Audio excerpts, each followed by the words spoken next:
अस्सलाम वालेकुम, मैं हूं दिल इम्तियाज़ और आप देख रहे हैं तख्ती ऑनलाइन। जेम्स वेब टेलीस्कोप की पहली सीरीज में हमने ये देखा था कि जेम्स वेब टेलीस्कोप ने हमारे सोलर सिस्टम में क्या देखा, प्लैनेट्स पर किस किस्म की रिसर्च की गई। हमें कई जगह पर मेटेरॉइड्स नज़र आए, कॉमेट्स नज़र आए, प्लैनेट्स नज़र आए, बेल्ट्स नज़र आई। लेकिन अब हम अपने सोलर सिस्टम से बाहर की तरफ जा रहे हैं।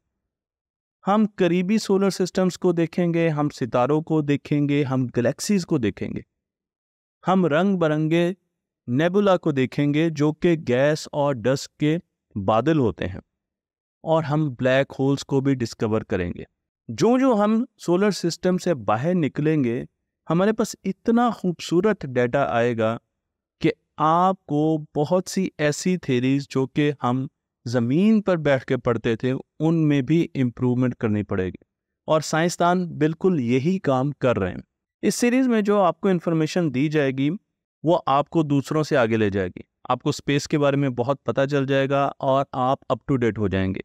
मैं आपको ये भी बता दूं कि इस सीरीज़ में हम जेम्स वेब टेलीस्कोप के पहले साल को डिस्कस करेंगे, यानी उसे जो लॉन्च किया उसने 365 दिनों में क्या क्या देखा उसे हम पहले डिस्कस करेंगे, और उसके बाद दूसरी वीडियोस में हम फिर आने वाली डिस्कवरीज को भी देखेंगे। तो सबसे पहले मैं लेकर चलता हूं आपको एक अमेजिंग, एक खूबसूरत बादल की तरफ जो कि स्पेस में मौजूद है। ऐसा बादल जो कि गैस से और मिट्टी से, डस्ट से मिलकर बनता है, इसे नेबुला कहा जाता है। और जिस बादल की मैं बात कर रहा हूँ इसे ट्रेंचुला नेबुला कहा जाता है। मैं आपको यहाँ पर ट्रेंचुला नेबुला की तस्वीर दिखा रहा हूँ, और ये वो इलाका है जहाँ पर बहुत से सितारे पैदा हो रहे हैं, यानी ये फैक्ट्री है सितारे बनाने की। और इसीलिए हम इसमें बहुत ज़्यादा इंटरेस्टेड हैं कि हम देखना चाहते हैं कि सितारे, जिस तरीके से हमारा सूरज है, इस किस्म के सितारे कैसे पैदा होते हैं। ये नेबुला हमारी गैलेक्सी मिल्की वे के पास एक छोटी गैलेक्सी जिसे सैटेलाइट गैलेक्सी कहते हैं उसमें मौजूद है, जिसे लार्ज मैजेलेनिक क्लाउड कहा जाता है।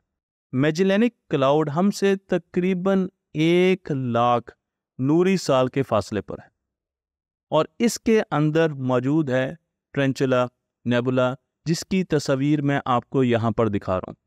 हम इस क्लाउड की, इस नेबुला की बहुत सी इंफॉर्मेशन इकट्ठी कर रहे हैं, क्योंकि हम ये देखना चाहते हैं कि इसमें जो बीसियों किस्म के सितारे बन रहे हैं वो किस तरीके से इवॉल्व कर रहे हैं, किस तरीके से इर्तका कर रहे हैं। क्योंकि वो सितारे हमारे सूरज से बहुत ज़्यादा भारी हैं, मैस में ज़्यादा हैं, और जेम्स वेब टेलीस्कोप इंफ्रारेड रोशनी को रीड करती है। तो हमारे पास जो इंफ्रारेड रोशनी आ रही है उसे हम रीड करते हैं, और इस रोशनी की एक खसूसियत है, और वो खसूसियत ये है कि ये डस्ट से गुजर जाती है। मैं आपको यहाँ पर इलेक्ट्रोमैग्नेटिक स्पेक्ट्रम दिखा रहा हूँ, और इस स्पेक्ट्रम में अगर आप देखें तो हम ज़्यादातर टेलीस्कोप विजिबल लाइट में बनाते हैं। हबल टेलीस्कोप विजिबल रोशनी को देखती है, लेकिन अगर आप इंफ्रारेड स्पेक्ट्रम की तरफ जाएं तो यहाँ पर वेवलेंथ बड़ी हो जाती है, और इस जो इन्फॉर्मेशन हमें इंफ्रारेड रेडिएशन से मिलती है, जो कि इस नेबुला से हमारी तरफ आ रहा है, उसमें हमें स्टार्स के बारे में बहुत पता चलता है। क्योंकि अगर यही इंफॉर्मेशन हम विजिबल लाइट की मदद से देखेंगे, हम ट्रेंचुला नेबुला को विजिबल लाइट की मदद से देखने की कोशिश करेंगे, तो वो एक मिट्टी का बहुत बड़ा सा गोला नजर आएगा। मैं आपको यहाँ पर हबल टेलीस्कोप और जेम्स वेब टेलीस्कोप से ली गई तस्वीर दिखा रहा हूँ, तो आपको नजर आ रहा है कि किस तरीके से हबल टेलीस्कोप में आपको एक धुएंधार सा नेबुला बादल नजर आ रहा है, उसमें डस्ट भी नजर आ रही है, उसमें गैसेस भी नजर आ रही है, लेकिन आपको सितारे नजर नहीं आ रहे। लेकिन ऑरेंज कलर की तस्वीर को अगर आप देखें तो ये तस्वीर जेम्स वेब टेलीस्कोप से ली गई है, इंफ्रारेड रीजन में ली गई है, और यहाँ पर हमें जो सितारे हैं जो इन बादलों के पीछे हैं उनके बारे में भी बहुत सी इंफॉर्मेशन मिल रही है। मैं आपको ये भी बताता चलूँ कि जो प्रोटोस्टार्स हैं, जो नए सितारे बनते हैं, वो जब बन रहे होते हैं तो उनसे बहुत ज़्यादा रेडिएशन निकल रही होती है, और उन रेडिएशंस की वजह से जो नेबुला है, जो बादल है जिसके अंदर वो प्रोटोस्टार बन रहा है, उससे दूर होना शुरू हो जाता है, तो वो बादलों को दूर धकेलते हैं। और जो मैच्योर स्टार होते हैं उनसे ऑलरेडी बादल दूर जा चुके होते हैं। तो जब सितारा बनता है उस वक्त वो डस्ट और गैस के बादल में बनता है, लेकिन फिर वो उस बादल को आहिस्ता आहिस्ता दूर करना शुरू कर देता है और हमारे पास पॉकेट्स बन जाती हैं जिसके ज़रिए जो खाली होती हैं, जो बादलों से खाली होती है, और उनमें हम इन सितारों को देख सकते हैं। जो तस्वीर मैं आपको यहाँ पर दिखा रहा हूँ, ये तस्वीर 14,000 बाई 8,000 पिक्सल की है। इससे आप अंदाज़ा लगा सकते हैं कि कितना ज़्यादा डाटा इस तस्वीर में। 14,000 बाई 8,000 पिक्सल की है और इस तस्वीर से हम बहुत सी इंफॉर्मेशन लेते हैं। और इस तस्वीर को लॉन्च बाद में किया गया, सबसे पहले खींची यही तस्वीर गई, लेकिन आपको याद होगा कि जो तस्वीर नासा ने लॉन्च की वो कैरिना नेबुला की थी। कैरिना नेबुला की तस्वीर बाद में खींची गई। ट्रेंचुला नेबुला से होते हुए हम एक और नेबुला की तरफ बढ़ रहे हैं। ये नेबुला ऐसा है जिसे हम बाहर जाकर रात को आसमान पर भी देख सकते हैं। मैं बात कर रहा हूँ ओरियन नेबुला की। ओरियन नेबुला को अगर आपने देखना है तो साल में कुछ मखसूस वक्त में आपको 3 सितारे आसमान पर नजर आएंगे, बिल्कुल ऐसे जैसे तस्वीर में आपको नजर आ रहा है। तो जान लीजिए कि यही ओरियन नेबुला है। ओरियन नेबुला को भी हमने जेम्स वेब टेलीस्कोप से देखा और जब हमने इसकी खूबसूरती देखी तो हमें अंदाज़ा हो गया कि ये भी एक ऐसा बादल है जिसमें बहुत से सूरज सितारे बन रहे हैं। जेम्स वेब टेलीस्कोप का मिरर 6.5 मीटर उसका डायमीटर है, जबकि हबल टेलीस्कोप जो कि विजिबल स्पेक्ट्रम में देखती थी उसका डायमीटर सिर्फ 2 मीटर था।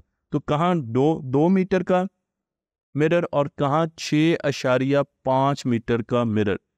इतनी ज़्यादा रोशनी जब इस मिरर से हम कैप्चर करते हैं, हासिल करते हैं, तो हमें और ज़्यादा अच्छे इमेजेस मिलते हैं। मैं आपको यहाँ पर एक सितारा भी दिखा रहा हूँ। नेबुला से आगे बढ़ते हैं और हम एक सितारे की तरफ चलते हैं जो कि बहुत ही यूनिक सितारा है। इस सितारे का नाम है वुल्फ्रे स्टार W140। और अगर आप इस सितारे की तस्वीर को गौर से देखें तो आपको ऐसा लगेगा कि शायद इसके गिर्द रिंग्स हैं। ये एक नया बना हुआ सितारा है, बहुत ज़्यादा पुराना नहीं है। इससे बहुत सी रेडिएशंस अभी भी हमें और डस्ट निकलती हुई महसूस होती है। लेकिन जो रिंग्स हैं उसे देखकर पहले साइंसदान ये समझे कि शायद ये कोई एबरेशन है, शायद हमसे फोकस सही हो नहीं पा रहा, इक्विपमेंट का कोई इशू है जेम्स वेब टेलीस्कोप की। लेकिन अब हम ये जानते हैं कि ये रिंग्स स्पेस टाइम में एग्जिस्ट करते हैं, यानी फिजिकली मौजूद हैं। अब सवाल ये है कि रिंग आए कहाँ से। मैं आपको यहाँ पर 2 सितारे दिखा रहा हूँ जो कि एक कैस्केडेड हालत में घूम रहे हैं, जिसे हम कहते हैं बाइनरी स्टार्स। तो ये दोनों तकरीबन एक दूसरे के गिर्द घूम रहे हैं। जो सितारा छोटे सर्कल के साथ छोटे ऑर्बिट में रोटेट कर रहा है वो है हमारा सितारा जिसे वुल्फ रे कहा था, और दूसरा सितारा उसके गिर्द घूम रहा है। हर 8 साल के बाद दोनों सितारे करीब आते हैं, और जब ये सितारे करीब आते हैं तो वुल्फ रे सितारा बहुत सी डस्ट और बहुत सी गैसेस फेंक देता है। जिस तरह हम कहते हैं ना धुआं निकल गया इसका, बिल्कुल इसी तरीके से इसकी डस्ट और इसकी गैसेस निकल जाती हैं। फिर 8 साल गुजरते हैं और दूसरा सितारा जब फिर इसके पास से गुजरता है तो फिर एक मरतबा ये धुआं यानी ये डस्ट और गैसेस हवा में स्पेस में फेंक देता है। अब वो डस्ट और गैसेस एक रिपल की तरह जाती हैं, एक वेव की तरह जाती है। जैसा पानी में अगर आप पत्थर मारे तो आपको वेव्स मिलती हुई नजर आती है, निकलती हुई नजर आती हैं। बिल्कुल इसी तरीके से यहाँ पर भी आपको स्पेस में वेव्स जाती हुई नजर आएंगी, और इन वेव्स के बीच में फर्क कितना होगा वक्त का? 8 साल। बिल्कुल ऐसे ही जैसे कि हम दरख्त के तने को देखते हैं और उसके अंदर रिंग्स बने होते हैं। उन रिंग्स की मदद से हम उस दरख्त की उम्र का अंदाज़ा लगा सकते हैं। ऐसे ही जब हम इस सितारे को देखते हैं तो इसके गिर्द भी रिंग्स बने हुए। अगर आप दोनों का मुशाहिदा करें तो आपको बिल्कुल एक जैसे रिंग्स नजर आएंगे। मैंने यहाँ पर रिंग्स गिने और ये रिंग्स मुझे 16 मिले हैं। आपको हो सकता है मुख्तलिफ नज़र आए, लेकिन इन 16 रिंग्स को अगर आप 8 से मल्टीप्लाई करें तो 128 साल में ये रिंग्स तरतीब में आए हैं। जेम्स वेब टेलीस्कोप ने बहुत सी चीज़ें देखी और उन चीज़ों पर हम आगे और भी ज़्यादा डिस्कस करने जा रहे हैं। अगर जेम्स वेब टेलीस्कोप की खूबसूरत तरीन इमेजेस की बात की जाए जो इस टेलीस्कोप ने लिए हैं, तो हम एक ख़ास नेबुला को यानी गैस के बादल को नहीं भूल सकते। इस नेबुला का नाम है ईगल नेबुला। उर्फ़े आम में इसे हम पिलर ऑफ क्रिएशन भी कहते हैं। यहाँ पर बहुत से सितारे जन्म ले रहे हैं, पैदा हो रहे हैं, बिल्कुल वैसे ही सितारे जो कि हमारे सूरज से मुताबिकत रखते हैं। इस नेबुला को हम एक आम टेलीस्कोप के ज़रिए भी देख सकते हैं। जो टेलीस्कोप आपको मेरे बैकग्राउंड में नज़र आ रही है, इस टेलीस्कोप के ज़रिए भी इस नेबुला को हम देख सकते हैं। ना सिर्फ देख सकते हैं बल्कि इसके साथ कैमरा लगाकर इसकी तस्वीर भी खींच सकते हैं। बिल्कुल ऐसी ही तस्वीर मैं आपको यहाँ पर दिखा रहा हूँ जो कि एक आम टेलीस्कोप से खींची गई है। जेम्स वेब टेलीस्कोप इस नेबुला में बहुत ज़्यादा इंटरेस्टेड है क्योंकि इस नेबुला में सितारे बन रहे हैं और सितारे बनते हुए देखना और उनको स्टडी करना बहुत ज़्यादा ज़रूरी है क्योंकि सितारे बनने से हमें सोलर सिस्टम की फॉर्मेशन की समझ आती है। हम ये जानना चाहते हैं कि हमारी कायनात में जो मुख्तलिफ़ किस्म के सोलर सिस्टम्स हैं वो कैसे बनते हैं। मैं आपको ये भी बताता चलूँ कि जब एक सितारा बन रहा होता है तो बहुत तेज़ गैसेस का इखराज भी होता है। इन्हें स्टेलर विंड्स कहते हैं जिनमें गैसेस और डस्ट दोनों होती हैं। स्टेलर विंड्स के चलने से इर्द गिर्द के बादल छटना शुरू हो जाते हैं उस नए बनते हुए सितारे से और वो हमें कुछ वाज़े नज़र आना शुरू होता है। तो जहाँ पर भी आपको छटते हुए बादल नज़र आएंगे तो आप समझ जाइए कि यहाँ पर एक बहुत पावरफुल और एक नया सितारा, बेसिकली एक नया सितारा जन्म ले रहा है। और नए सितारे जो जो बनते जाएंगे बादल आहिस्ता आहिस्ता उनसे दूर होते जाएंगे। तो इस प्रोसेस को हम कहते हैं सैंड ब्लास्टिंग। सैंड ब्लास्टिंग का एक आम सा आइडिया आपको देने के लिए मैं एक एग्जांपल देता हूँ कि फ़र्ज़ कीजिए आपने एक पाइप को देखा और उसके ऊपर जंग लगा हुआ है और आप चाहते हैं कि आप इस जंग को उतार दें या उस पाइप को हमवार कर दें। तो उसका एक बड़ा आसान तरीका है जिसे सैंड ब्लास्टिंग कहा जाता है। हम प्रेशराइज्ड एयर लेते हैं, कंप्रेस्ड एयर लेते हैं जो कि प्रेशराइज्ड होती है और सैंड को मिक्स करके हम एक जेट के ज़रिए प्रेशराइज्ड सैंड उस पाइप पर फेंकते हैं। वो सैंड इतनी तेज़ी से जाकर उस पर लगती है कि वो सारा का सारा जंग उससे निकाल देती है। तो मटेरियल्स को बेहतर करने के लिए, उनको अलाइन करने के लिए, उनको साफ़ करने के लिए सैंड ब्लास्टिंग का इस्तेमाल इंडस्ट्री में होता है।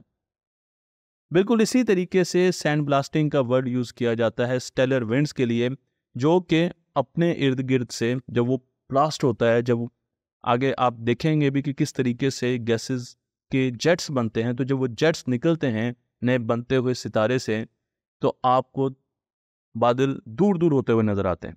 इस प्रोसेस में आपको नेबुला की टेल भी नज़र आएगी कई जगह पर। जिस तरीके से मैं इस तस्वीर में आपको दिखा रहा हूँ, आपको एक छोटी सी टेल नज़र आ रही है, बिल्कुल ऐसी जैसे कॉमेट की टेल होती है। तो वो टेल आपको जब नज़र आए तो समझ जाइए कि पास पास कहीं एक सितारा बन रहा है। साइंसदानों का ये ख्याल है कि ये पिलर्स अब एग्जिस्ट नहीं करते। ईगल नेबुला इस वक्त एग्जिस्ट नहीं करता। फिर आपका सवाल ये होगा कि अगर वो एग्जिस्ट नहीं करता तो हमें कैसे नज़र आ रहा है? हम उसे माजी में देख रहे हैं। उससे निकलने वाली रोशनी हज़ारों साल की मुसाफत तय कर कर हम तक पहुंची है, तो हम उसे उतने ही हज़ार साल पीछे माजी में देख रहे हैं। लेकिन इससे हमारा ये भी ख्याल है कि कुछ हज़ार साल के बाद यही नेबुला आसमान से गायब हो जाएगा क्योंकि ये अब एग्जिस्ट नहीं करता। जेम्स वेब टेलीस्कोप अपनी रोशनी की वजह से, ख़ास रोशनी की वजह से चीज़ों को इस तरीके से स्कैन कर दिया है जिस तरीके से हम एक्सरे करवाते हैं। तो जब हम एक्सरे करवाते हैं तो हमारी हड्डियां नज़र आना शुरू हो जाती हैं। बज़ाहिर जो चीज़ें हमें अपने जिस्म में नज़र नहीं आती वो भी हमें नज़र आना शुरू हो जाती हैं। इसी तरीके से जेम्स वेब टेलीस्कोप 2 मोड में ऑपरेट करती है जब वो इस नेबुला को स्टडी कर रही होती है। पहला मोड, पहला कैमरा उसे नियर इंफ्रारेड कैमरा कहा जाता है, NIR कैम कहा जाता है। उस कैम के ज़रिए जो तस्वीरें ली गई हैं वो मैं आपको यहाँ पर दिखा रहा हूँ। लेकिन इसके साथ साथ NIR कैम की तस्वीर में हमें सितारों के बारे में बहुत इन्फॉर्मेशन मिल रही है, हम सितारों को पढ़ पा रहे हैं। अगर हमने सितारों से हटकर इसकी डस्ट को स्टडी करना है तो फिर हमें एक और इंस्ट्रूमेंट की ज़रूरत है जो कि जेम्स वेब टेलीस्कोप पर मौजूद है, जिसे मिरी कहा जाता है या मिड इंफ्रारेड इंस्ट्रूमेंट कहा जाता है। इस इंस्ट्रूमेंट से ली गई तस्वीर अगर आप देखें तो आपको अंदाज़ा होगा कि मेरी जो इंफॉर्मेशन गैदर कर रही है, इकट्ठी कर रही है, वो डिफरेंट स्पेक्ट्रम में इकट्ठी कर रही है, वेवलेंथ डिफरेंट आ रही है। इसलिए हमें यहाँ पर जो डस्ट है और जो गैसेज हैं उसके गिर्द वो बड़ी डिटेल में नज़र आती हैं। तो हम उसे स्टडी कर सकते हैं, हम देख सकते हैं कि इस नेबुला में किस किस जगह पर नए स्टार्स बन रहे हैं। हम ये भी देख सकते हैं इन वेवलेंथ्स को रीड करके कि कहाँ पर पुराने स्टार्स भी मौजूद हैं। तो हम यंग और जो ओल्ड स्टार्स हैं उनके बारे में फ़र्क भी देख सकते हैं और उनकी लोकेशन को भी स्टडी कर सकते हैं। और अगर इन स्टार्स को स्टडी करना है तो हमें फिर NIR कैम की मदद लेनी होगी, क्योंकि वो हमें ज़्यादा बेहतर तरीके से बता सकता है। मैं आपको यहाँ पर एक सितारा दिखा रहा हूँ। ये नया बनता हुआ सितारा, आपको इसकी शक्ल एक तितली जैसी नज़र आएगी, लेकिन ये एक जन्म लेता हुआ सितारा है जिसे क्लास 0 प्रोटोटाइप कहा जाता है या प्रोटोस्टार कहा जाता है। इसकी उम्र तकरीबन 1 लाख साल पुरानी। हमारा सूरज इस वक्त तकरीबन 4 बिलियन ईयर्स पुराना है, तो इस सितारे की उम्र सिर्फ 1 लाख साल पुरानी है और ये हमसे 430 लाइट ईयर्स यानी नूरी साल के फासले पर मौजूद है। जब एक सितारा जन्म लेता है तो उसकी मुख्तलिफ स्टेजेस होती हैं। पहली स्टेज तो उसके गिर्द जो बादल होते हैं, जिन्हें हम इंटरस्टेलर क्लाउड्स कहते हैं, वो ग्रेविटी की वजह से कोलैप्स करते हैं, इकट्ठे होना शुरू हो जाते हैं, कंप्रेस हो जाते हैं। और जब वो कंप्रेस होते हैं तो उस जगह पर टेम्परेचर बढ़ता है और वहाँ पर न्यूक्लियर फ्यूजन रिएक्शन शुरू होता है और एक सितारा जन्म लेना शुरू हो जाता है। उस सितारे की 3 क्लासेस हो सकती हैं। क्लास 0 हो सकती है, प्रोटोस्टार उसे कहते हैं, बनते हुए सितारे को। क्लास 0 हो सकती है, क्लास 1 हो सकती है और क्लास 2 हो सकती है। अगर वो क्लास 0 का स्टार है तो इसका मतलब यह है कि वो विजिबल लाइट में हमें नज़र नहीं आएगा। हमें उसे देखने के लिए और वेवलेंथ का इंतखाब करना पड़ेगा, इंफ्रारेड में देखना पड़ेगा, लेकिन वो विजिबल लाइट में क्लास 0 स्टार हमें नज़र नहीं आएगा। तो ये क्लास 0 स्टार है जिसकी बात कर रहे हैं, तो इसे हम विजिबल लाइट में नहीं देख सकते।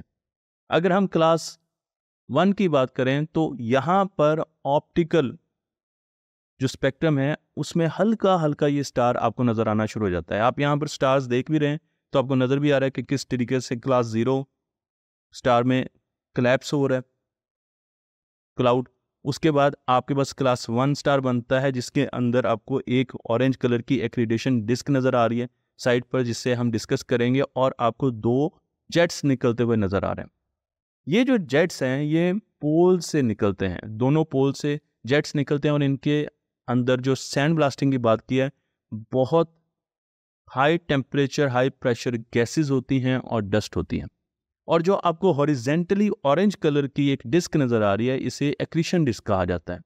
इसके अंदर भी डस्ट मौजूद होती है, इसका टेम्परेचर भी बहुत ज़्यादा होता है और ये वो प्लेन होता है जहाँ पर फ्यूचर में प्लैनेट्स ने बनना होता है। क्लास 2 स्टार ऐसे स्टार होते हैं जिनको आप ऑप्टिकल स्पेक्ट्रम में यानी हबल टेलीस्कोप से भी देख सकते हैं। मैं जिस स्टार की बात कर रहा हूँ वो क्लास 0 स्टार है। क्लास 0 स्टार का मतलब ये है कि उसकी एक्रीशन डिस्क अभी आहिस्ता आहिस्ता बन रही है और उसके साथ उसकी मैग्नेटिक फील्ड की वजह से उसके जो पोल्स हैं, जो 2 नॉर्थ और साउथ पोल हैं, वहाँ से गैसेस बाहर की तरफ निकल रही हैं। उसके साथ वो रेडिएट भी कर रहा है, तो वो सिर्फ गैसेस को, उनके जेट्स को बाहर नहीं निकाल रहा बल्कि वो रेडिएट भी कर रहा है और वो उसकी जो रेडिएशन है वो एक्स रे की सूरत में भी होती है, इंफ्रारेड में भी होती है और रेडियो स्पेक्ट्रम में भी मौजूद होती है। हमारा सूरज जब पैदा हुआ था तो उसकी शक्ल भी बिल्कुल ऐसे तितली जैसी थी। उसके गिर्द भी एक्रीशन डिस्क बनी। ये एक्रीशन डिस्क मैं आपको यहाँ पर दिखा भी रहा हूँ। तो जब सितारा नया नया बनता है उसके गिर्द टेम्परेचर बहुत ज़्यादा होता है।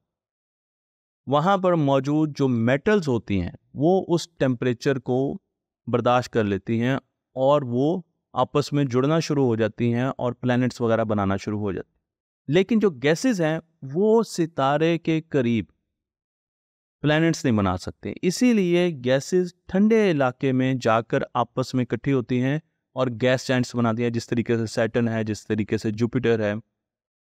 यूरेनस है, नेपच्यून है, ये सारे गैस जाइंट्स हैं जो कि दूर बने हैं, ऐसे इलाकों में बने हैं जो कि सूरज से काफ़ी दूर हैं और ठंडे हैं।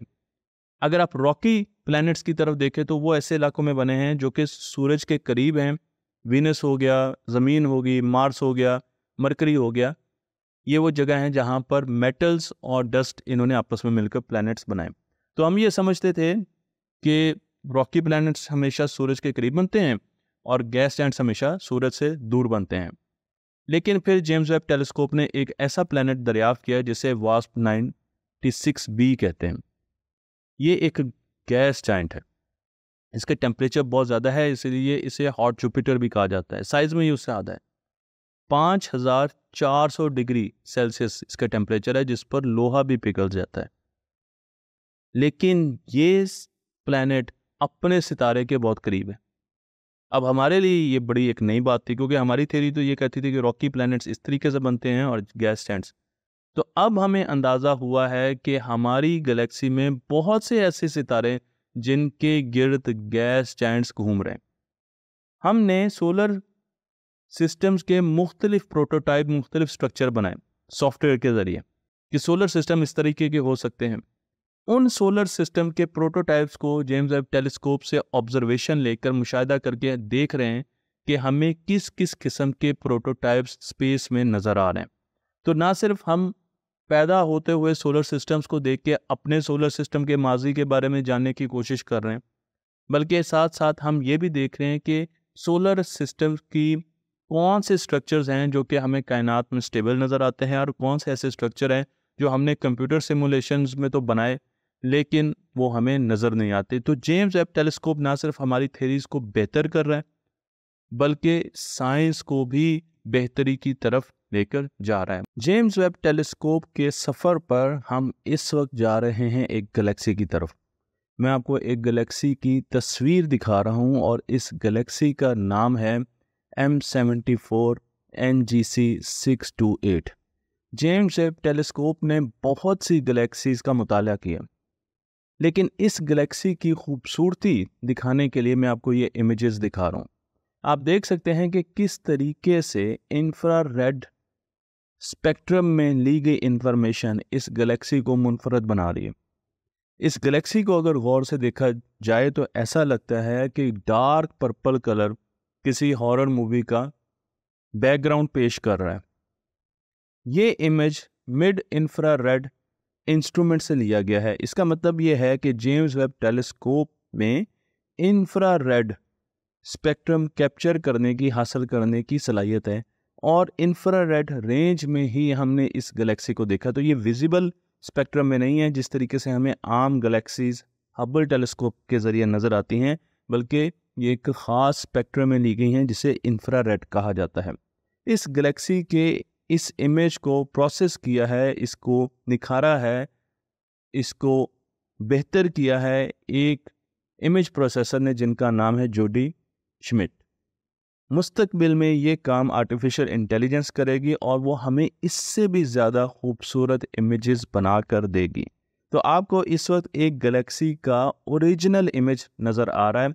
इस इमेज को आप आर्टिस्ट इम्प्रेशन नहीं कह सकते, बल्कि ये जेम्स वेब टेलीस्कोप ने लिया हुआ इमेज है।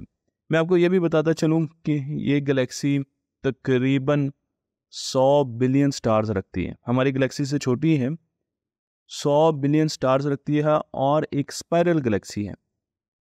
इसकी अगर आप शेप देखें तो आपको एक स्पाइरल की तरह की शक्ल नज़र आ रही होगी और उसके साथ साथ 32 मिलियन लाइट ईयर्स ये हमसे दूर है। तो इसका जो हमारा फासला है वो 32 मिलियन नूरी साल है।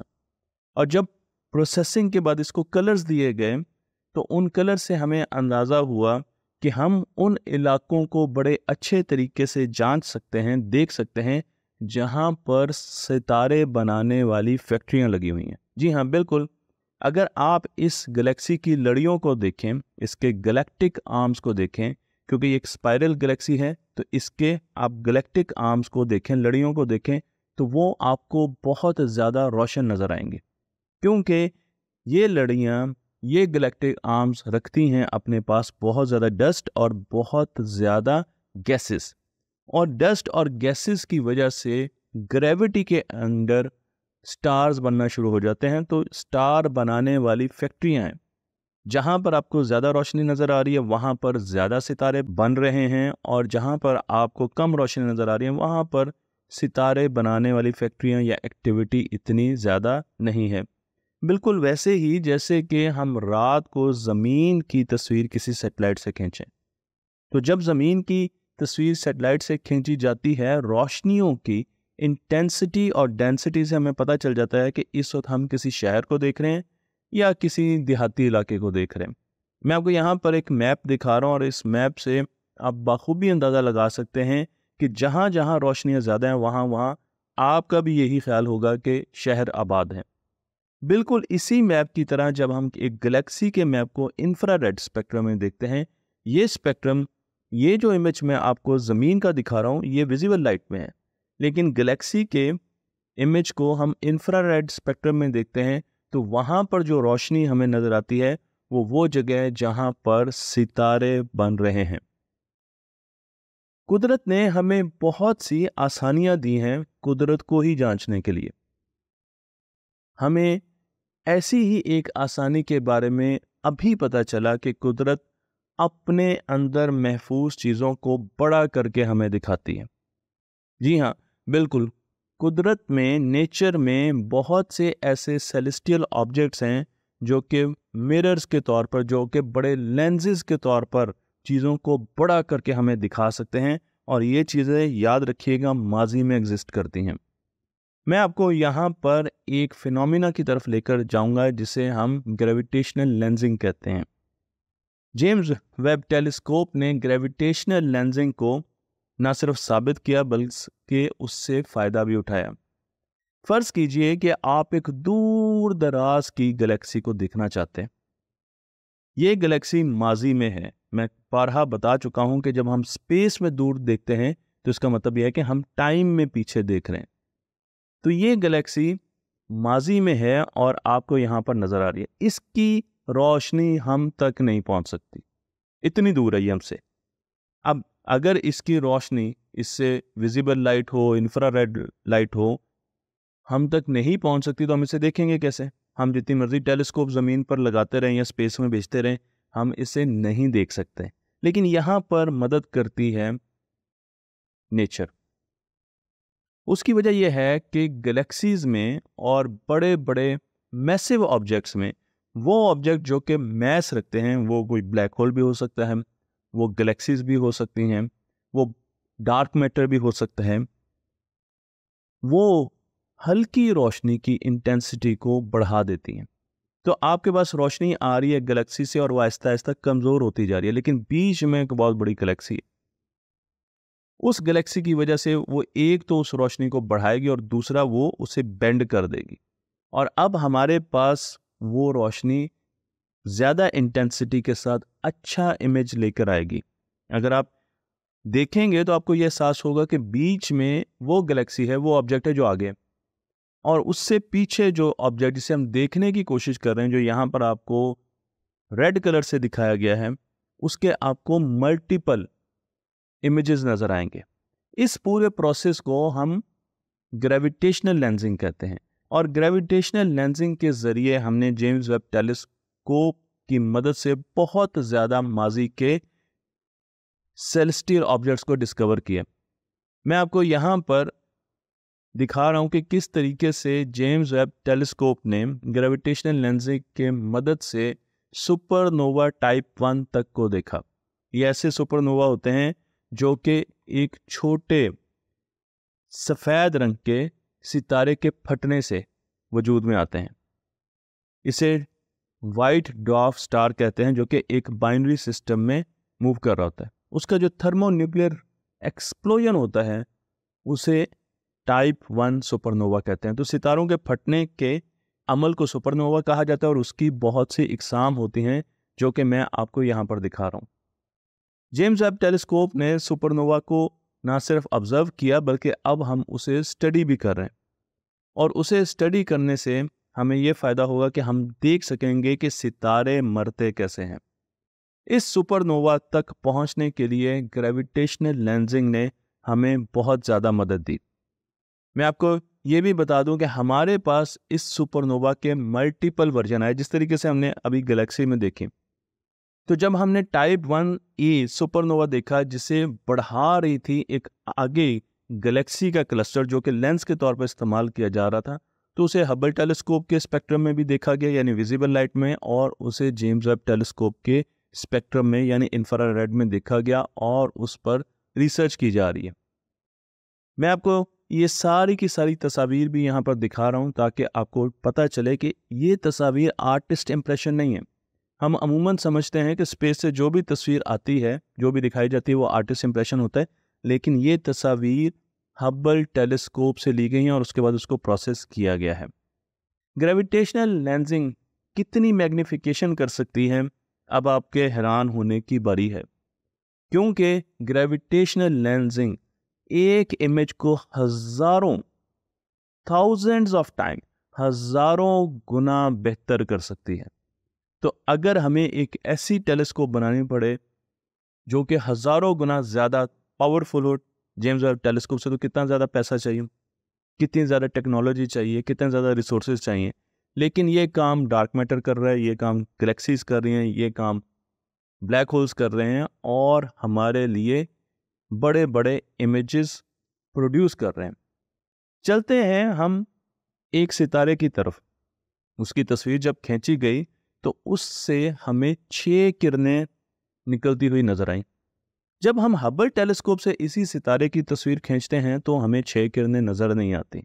आखिर इस 6 हेडेड स्टार्स में ऐसी क्या बात है कि जेम्स वेब टेलीस्कोप उसको 6 किरणों में दिखाती है, बड़ी किरणों में, और उसके साथ साथ 2 हॉरिजेंटल किरणें भी आपको निकलती हुई नजर आती हैं।